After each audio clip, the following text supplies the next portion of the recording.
کہاں ہے وہ قاتل عورت؟ بانو جی قاتل نہیں ہے بھائی۔ کہاں ہے وہ ظالم انسانوں سے بھاگ گئی ہے اور اللہ کی پناہ میں چلی گئی ہے بھائی۔ گندوگدو بھائی کہاں ہے؟ کیا وہ تمہیں بچانے والا ہے؟ السلام علیکم ناظرین، اس قسط کے آغاز میں گوگچے ہائمہ خاتون کے پاس جاتی ہے اور ان سے کہتی ہے جو کچھ ہوا ہے اس کے بعد پیٹیکن بہت غصے میں ہے اور میری کوئی بات نہیں سن رہا، ایسا لگتا ہے کہ وہ اندھا اور بہرا ہو گیا ہے۔ ہائمہ خاتون کہتی ہیں پیٹیکن بہت مشکل وقت سے گزر رہا ہے اور میں خوفزدہ ہوں کہ آنے والا وقت بھی اس کے لیے آسان نہیں ہوگا۔ تم اس کی بیوی ہو، تمہارا کام اسے ٹھنڈا کرنا ہے، چاہے وہ کتنا بھی غصے میں آ جائے۔ اب سے تم ایک چھوٹی سی بچی کی طرح میرے پاس مت آنا اور ایسے مضبوط کھڑی ہو جاؤ جیسے ایک سردار کی بیوی کو ہونا چاہیے۔ دوسری طرف حکیم ارطغرل کو کہتا ہے میں جانتا ہوں کہ گونجا گل کو کیسے کاراکائلر کے مقام پر بھیجنا ہے، آپ پریشان مت ہوں۔ ارطغرل اس کا شکریہ ادا کرتا ہے۔ اتنے میں ترگت اور بامسی اندر آتے ہیں۔ ترگت کہتا ہے چاروں طرف سے ہماری نگرانی ہو رہی ہے بھائی۔ پھر تینوں باہر آ جاتے ہیں۔ ارطغرل چل کر اپنے گھوڑے کے پاس پہنچتا ہے۔ ایک آدمی اس کو بتاتا ہے کہ آپ کا گھوڑا تیار ہے، میں نے اس کے کھر تبدیل کر دیے ہیں۔ اس دوران پیٹیکن کے سپاہی لگاتار اس پر نظر رکھے ہوئے تھے۔ ارطغرل اپنے گھوڑے پر سوار ہوتا ہے اور ان سپاہیوں کے سامنے گھوڑے کو ایک بار کھڑا کرتا ہے اور پھر تیزی سے اپنا گھوڑا دوڑا دیتا ہے۔ پیٹیکن کے سپاہی بھی فوراً اپنے گھوڑوں پر سوار ہو کر اس کے پیچھے روانہ ہو جاتے ہیں۔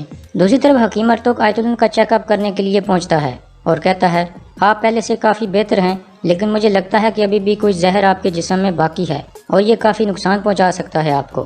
آیت الن کہتی ہے تو مجھے کیا کرنا چاہیے ارطغرل، کیا اس کی کوئی دوا نہیں ہے؟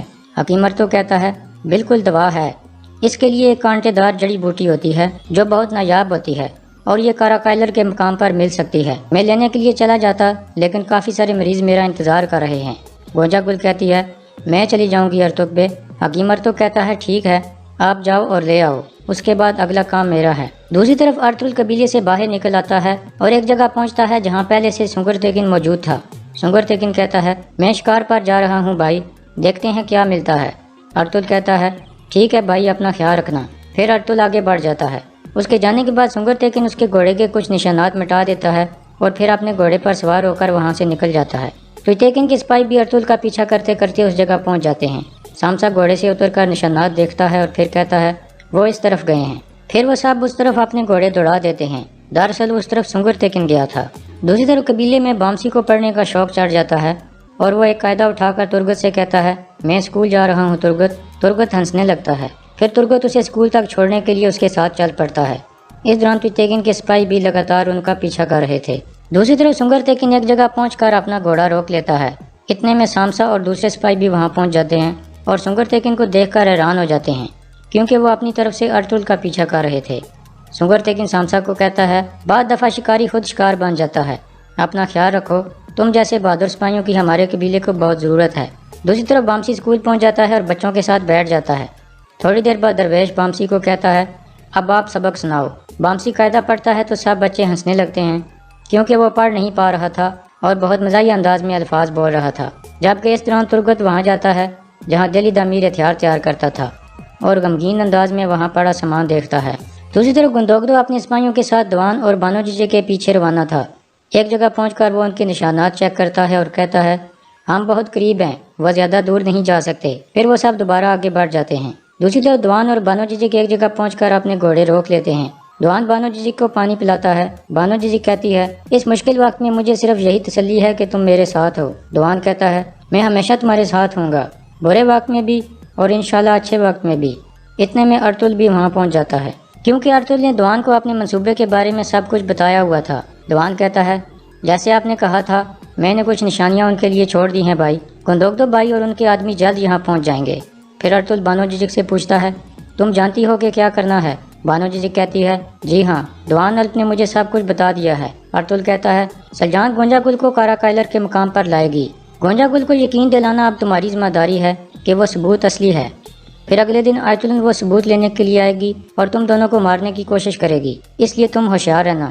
بانو جیجک کہتی ہے میں دوان کے لیے پریشان ہوں، جب گندوگدو بھائی اسے قبیلے لے کر جائیں گے تو تجھے غصے میں کچھ بھی کر سکتا ہے۔ ارطغرل کہتا ہے اس کو قبیلے لے کر جانا بہت ضروری ہے کیونکہ اس طرح آیت الن سمجھے گی کہ تم اکیلی ہو اور پھر وہ ضرور آئے گی۔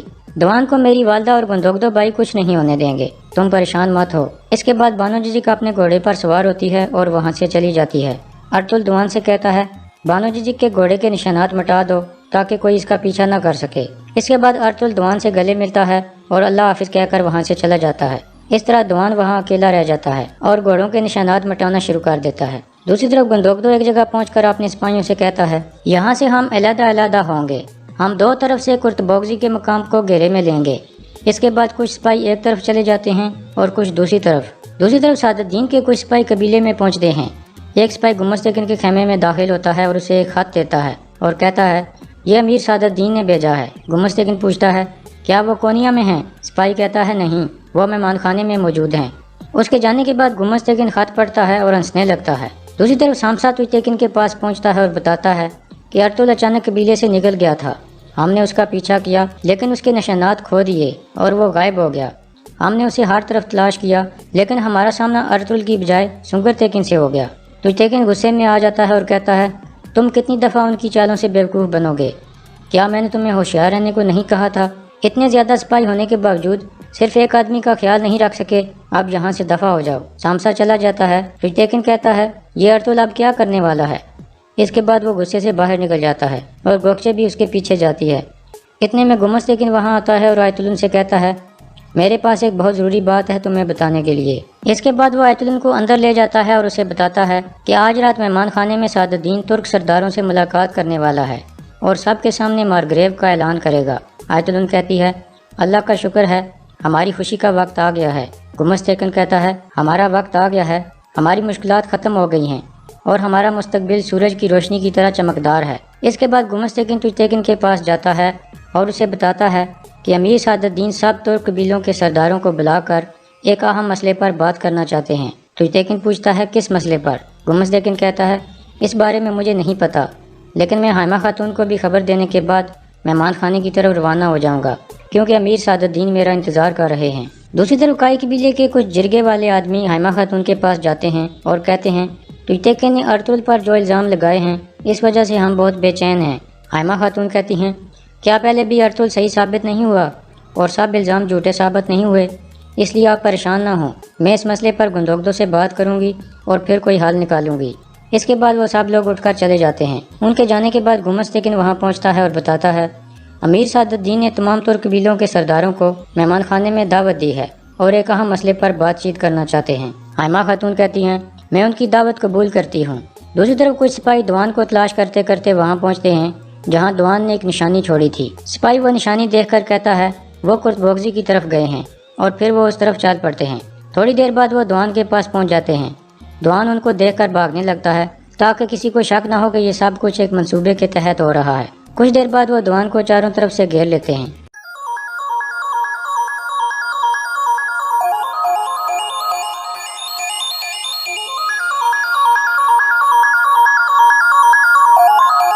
کہاں ہے وہ قاتل عورت؟ بانو جی قاتل نہیں ہے بھائی۔